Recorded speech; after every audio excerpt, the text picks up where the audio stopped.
Assalamu alaikum dear students. Today we are going to study questions of chapter 3 that is Delhi Sultans. तो हमारा पहला जो question है that is which ruler first established his or her capital at Delhi.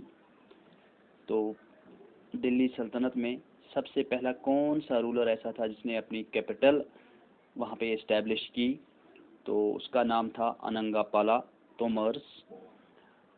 अनंगापाला, तो answer हम इसका लिखेंगे अनंगापाला Tomars of the Rajput dynasty.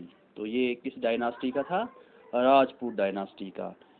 He established his capital eight Delhi. हाँ, उससे पहले जो कैपिटल हुआ करती थी वो दिल्ली नहीं हुआ करती थी। तो फर्स्ट अनंगापाला जो राजपूत डायनेस्टी का था उसने दिल्ली में इस्टेब्लिश की कैपिटल। तो ये पहला क्वेश्चन था। सेकंड क्वेश्चन है what was the language of administration under the Delhi sultans. जो दिल्ली सुल्तान्स थे तो उनकी एडमिनिस्ट्रेटिव लैंग्वेज जो थी वो क्या थी? हाँ, यानी जिसको हम कहते हैं सरकारी ज़बान।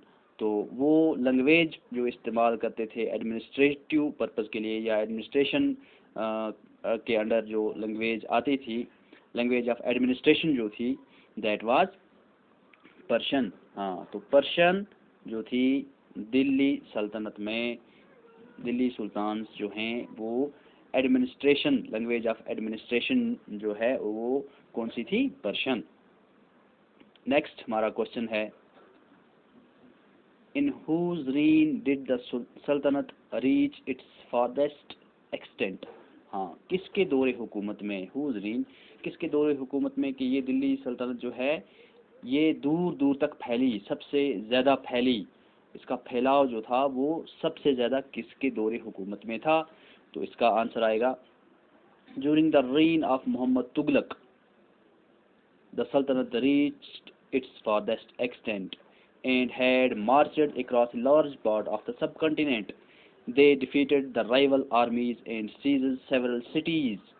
The Sultanate also collected taxes from the peasantry and dispensed justice in its reign. हाँ, तो ये कौन था? ये तुगलक डायनास्टी का था, मोहम्मद तुगलक। इसके दौरे हुकूमत में जो दिल्ली सल्तनत थी it reached it's farthest extent, यानी इसका सबसे ज़्यादा इसके कवर, इसके अंडर, इसके किसके दौरे हुकूमत में आई, किसके कौन था वो था Mohammad Tughlaq. Then next question है from which country did Ibn Battuta travel to India. किस कंट्री से इब्ने बतूता जो है वो इंडिया किस कंट्री से आया? तो इसका जवाब है Ibn Battuta was a 14th century traveller who came to India from Morocco. ये अफ्रीकन कंट्री है मोरक्को। तो मोरक्को से इब्ने बतूता कहाँ आया? इंडिया। नेक्स्ट क्वेश्चन है हमारा according to the circle of justice why was it important for military commanders to keep the interests of peasantry in mind. हाँ, तो मिलिट्री कमांडर्स को इनके हित में क्यों सोचना पड़ता था?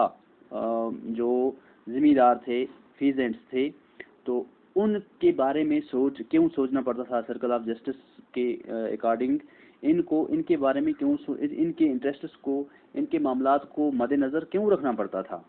तो क्या होता था कि according to circle of justice it was important for military commanders to keep the interest of peasantry in mind. क्यों? Because the salaries of the military commanders came from the revenue collected from peasants. जो भी army थी, army को तो salary देनी पड़ती थी। अब ये सैलरी कहाँ से आती थी? ये सैलरी जो थी ये आती थी पीजेंट्स से। तो पीजेंट्स क्या देते थे? रेवेन्यू।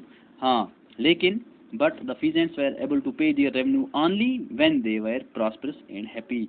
हाँ, जब जिम्मेदार खुश होंगे, जब जिम्मेदार खुशहाल होंगे तभी तो वो रेवेन्यू पे करेंगे। इसीलिए क्या होता था कि सर्कल ऑफ जस्टिस के अकॉर्डिंग इनको इनके जो मामला थे उनको भी नज़र में रखना पड़ता था। दस the military commanders promoted justice and honest governance.